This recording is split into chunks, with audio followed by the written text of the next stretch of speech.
PTI کا chairman deputy chairman senate کے انتخابات کے بائیکاٹ کا فیصلہ۔ PTI نے چیئرمین سینٹ اور ڈپٹی چیئرمین سینٹ کا انتخاب اسلام آباد ہائی کورٹ میں چیلنج کر دیا۔ PTI کے 5 سینیٹرز کی جانب سے دائر درخواست میں موقف اختیار کیا گیا ہے کہ آئین کے مطابق سینٹ اراکین کی کل تعداد 96 ہے، جس میں تمام صوبوں کی یکساں نمائندگی ہے۔ سینٹ میں خیبر پختونخوا سے 23 اراکین کی تعداد پوری نہیں۔ الیکشن کمیشن نے خیبر پختونخوا میں سینٹ انتخابات ملتوی کیے ہیں۔ چیئرمین اور ڈپٹی چیئرمین سینٹ کا انتخاب ایوان کے اراکین کی تعداد پوری کرنے تک ملتوی کر دیا جائے۔ تحریک انصاف نے چیئرمین سینٹ کے انتخاب کے خلاف سیکرٹری سینٹ کو بھی درخواست جمع کرا دی ہے۔ درخواست پر سینیٹر زرکا تیمور، سیف ابڑو، فلک ناز چترالی، فوزیہ ارشد اور سیف اللہ نیازی کے دستخط بھی موجود ہیں۔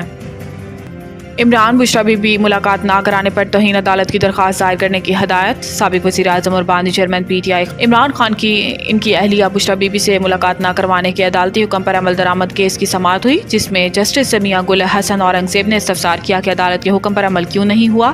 عدالت نے ایڈوکیٹ جنرل آفس کو متعلقہ حکام سے رابطہ کر کے آج ہی آگاہ کرنے کی ہدایت کی اور ایڈوکیٹ جنرل اسلام آباد کو عدالت طلب کر لیا۔ سماعت کے آغاز پر جسٹس میاں گل حسن اورنگزیب نے استفسار کیا کہ ہم نے ہدایت کی ساتھ درخواست نمٹا دی تھی، جس پر دستخط گزار کے وکیل عثمان گل نے جواب دیا کہ ہم نے اسی عدالت کے حکم پر عمل درآمد کیا، درخواست دی ہے۔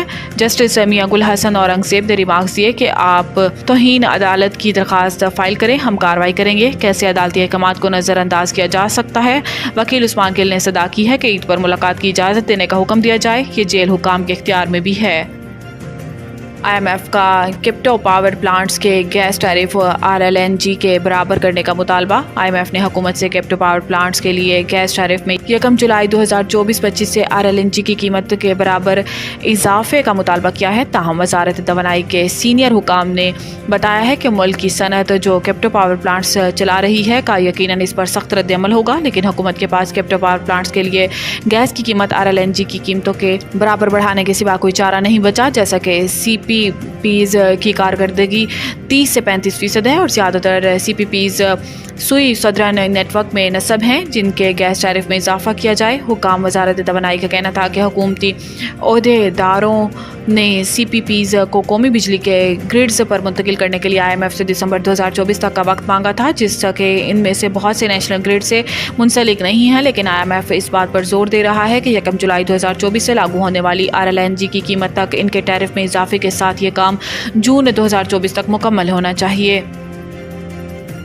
اپنے فیصلوں کی مجھے بہت بڑی قیمت چکانی پڑی۔ Chief justice Peshawar high court full court reference کی تقریب سے خطاب کرتے ہوئے chief justice Peshawar high court justice Muhammad Ibrahim نے کہا کہ اگر کوئی سائل سمجھتا ہے کہ اس کے ساتھ انصاف نہیں ہوا تو قیامت کے دن حاضر ہوں۔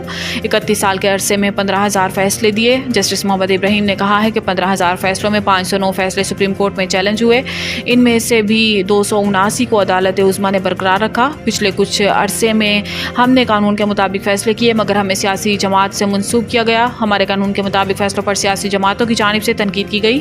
انہوں نے کہا ہے کہ ان فیصلوں کی مجھے بہت بڑی قیمت چکانی پڑی ہے۔ ہم نے آئین اور قانون کے مطابق فیصلے کیے۔